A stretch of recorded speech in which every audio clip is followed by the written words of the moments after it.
Hi,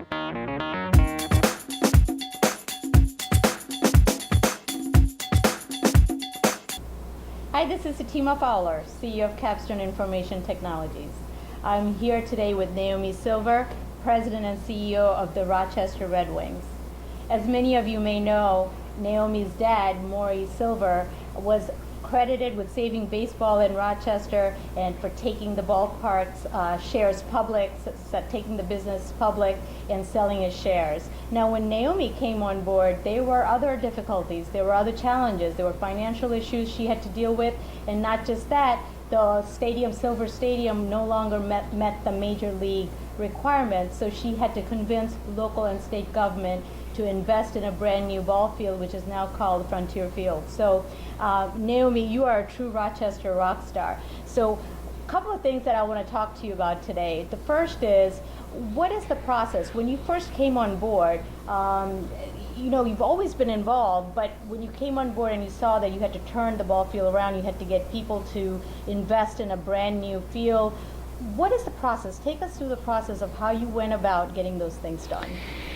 I think at that point, in the early 90s, we had seen in a lot of other communities, baseball stadiums were being built, and that was causing ball clubs to begin a new era of success. So we knew in Rochester that that was something that had to be, and Major League Baseball made that clear to us by telling us that Silver Stadium was not up to standard.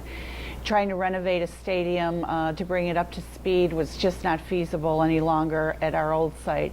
So we started talking to government officials about the new stadium, and we were met with a lot of resistance, truthfully, at that time. It's very hard to convince your legislators, state, local, that spending $40 million on a project like this is worthwhile unless they've actually seen it. So after a few years of really coming up against a brick wall, so to speak, we did get a county executive in Monroe County who had the vision, who had seen what a stadium could mean to a city, to a community, and he began to really work with us to develop the concept, to try to find the location that would be appropriate. And you know, downtown Rochester, although we looked at other places, seemed like a real sensible decision to make for us.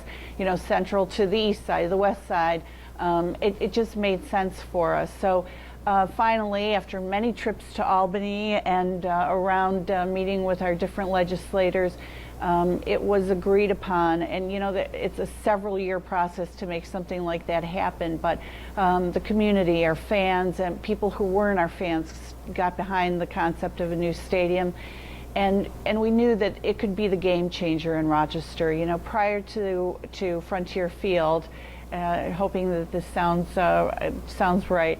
Prior to Frontier Field, it seemed like, you know, we didn't have a lot to rally around as a community. You know, there was a little place for us to go as a community and really be together and have the pride that a place like Frontier Field, we knew in our minds, would be able to do and pull us together as a community. You know, 500,000 people come out to Frontier Field every year. We knew that. We saw that in our future. We had seen it in other communities. So, you know, it was the right thing, and it was the right time for our community. So what I'm hearing loud and clear is the way you got the buy-in and the way you got to where you are is through two things: your passion and your vision of where you wanted to take this ball club, and the second is persistence. I mean, it seems like you were tenacious. You were not going to give up. You know, nothing good ever comes that easily. You know, if it had been a snap to get it done, I don't think there would have been the same appreciation for what it was in the end. You know, everybody fought to make this ball club successful in a new stadium, and you can't give up. You know, you always have to follow your dreams, and you know, if you have a vision, you try and make it work. You know, we had a couple of key people that helped to make that happen, and I think in our community everyone knows Joe Altabelli. He really got on board with the concept of a new stadium. He was one who has been around the country in baseball and knew exactly what a new stadium would mean to a place like Rochester. Wonderful. Now, you're dealing with a very male-dominated industry. So I'm sure when you walk into a room or anywhere, credibility is always an issue. How do you overcome that? How do you deal with that? You know, 20 years ago in my career, I guess that was probably somewhat of an issue. But we are, this is an industry that is evolving. When I started working with the Red Wings, it was me and the secretary. Now almost half of our staff is female, and I think you have to do things. You have to go out on a few limbs. You have to prove yourself to get people to believe in you, and frankly, I guess that happens male or female. You just have to go out there and make it work.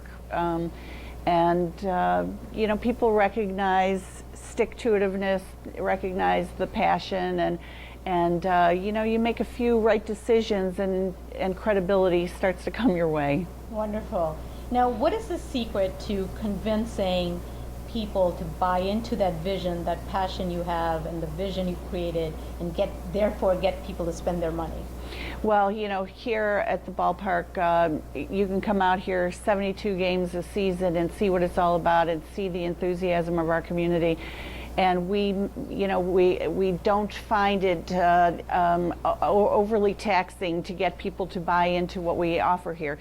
So I think the business community has been extremely supportive. They support us in different ways. They take advertisements out in the outfield wall, and they bring groups out to the ballpark. And when a company brings a group of their employees or a group of their clients out to the ballpark for an event, and they have a good time, I think that that the product then can sell itself. We do our utmost. It is probably as important to us as any aspect of this business, that the people that come out to this ballpark have a great time and feel good about it and leave here smiling, whether the team wins or loses, that we've provided them with a comfortable atmosphere where they can have some fun, forget about their troubles, be among friends, make new friends, and hope that everybody who comes out here has some interaction with someone that works here that they find positive. That's very important to us, and that's sort of our corporate philosophy, is that this should be a place where you do nothing but have a good time. If something else happens, then we haven't done our job. So it's very like important. Build it and they will come, and now that they come, you want to make that experience tremendous so that they will keep coming back. Absolutely. I think we've all been to places where opening day is fantastic, and then things sort of get a little bit too loose, and it's not the experience that you've hoped for. And I don't think it's like that here. I think the first day of the season and the last day of the season, you'll still see the exuberance and the enthusiasm of our staff, regardless. We are a group of people who love what we do and love working with our fans. Now, Rochester is a very stay-at-home type of town. How do you get people to come out and increase your attendance? I think that I don't know if Rochester is so much a stay-at-home. In the winter, it's a little bit more so. In the summer, I think people are looking for something to do. They're looking to get out and enjoy what we have in town. And I think, again, if we can stay on top of our game and always try to provide the atmosphere that people will enjoy, I think that it follows suit, that people will come out, they'll talk about it. We're on people's minds, and we're pretty lucky here that we have an atmosphere that's wonderful. Beautiful summer night that I think people just enjoy coming out to be with us. Yeah, it's a great night. Who's somebody in Rochester that you really admire? Do you have a mentor? I guess it's funny. I would say that my mom has been my mentor, and the woman I most admire. She was strong. We lost my dad when I was just 15, so she raised me pretty much by herself for many years, and we've always been close. She is a strong woman who believes in standing up for what she believes is right, and I get a lot of my my passion and my desire to achieve from her. Wonderful. So what are some of your future plans? Well, at the ballpark, the future plans always have at its root the enjoyment of our fans here. So I guess what we can do here to make sure that that continues is to improve things at the ballpark. So every year we try to do something that our fans will be able to embrace and appreciate and recognize as a new and different option here at the ballpark. So as soon as the season is over, we will go to the drawing board and think about what we need to do to keep things fresh and exciting here. And one of the great things about Frontier Field is that although we're in our 16th season here, which is hard to believe on every level, we have a ballpark that still looks like it could be a couple of years old. It really doesn't show its age. And you know, the county has been steadfast in their care of the ballpark. We take good care of it, and both the county and the Red Wings invest a lot of money every year into making sure that it stays very fresh and in good shape. So, you know, you come out here and people are really kind of astonished, especially those who come in from out of town, to recognize that, you know, the ballpark is its age and that it's been taken such good care of. Yeah, That's it's beautiful. Thank beautiful. you. We Appreciate always, that. Every time we get out of town relatives, we bring them here, and they can't believe we have this in Rochester. Isn't that wonderful? So, well, thank you so much, Thanks, Naomi. Sitima. You are truly an inspiration. I appreciate and you're an that. inspiration to business owners, but especially to women business owners. Is there any last words of advice you would have for an entrepreneur?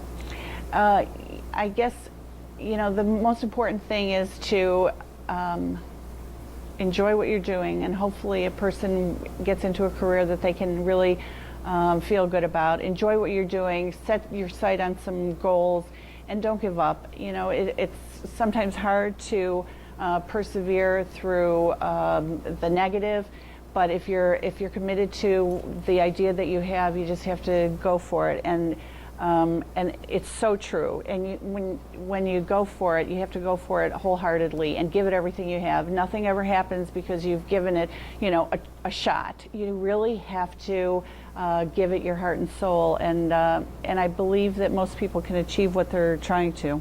Okay, so have a goal and go after it wholeheartedly. Give it to your 150%. Absolutely. Wonderful. Well, thank you very much. Thank you. Thank you for watching. If you want to be featured as a Rochester Rockstar, go to www.rochesterrockstars.com, and I look forward to meeting you soon.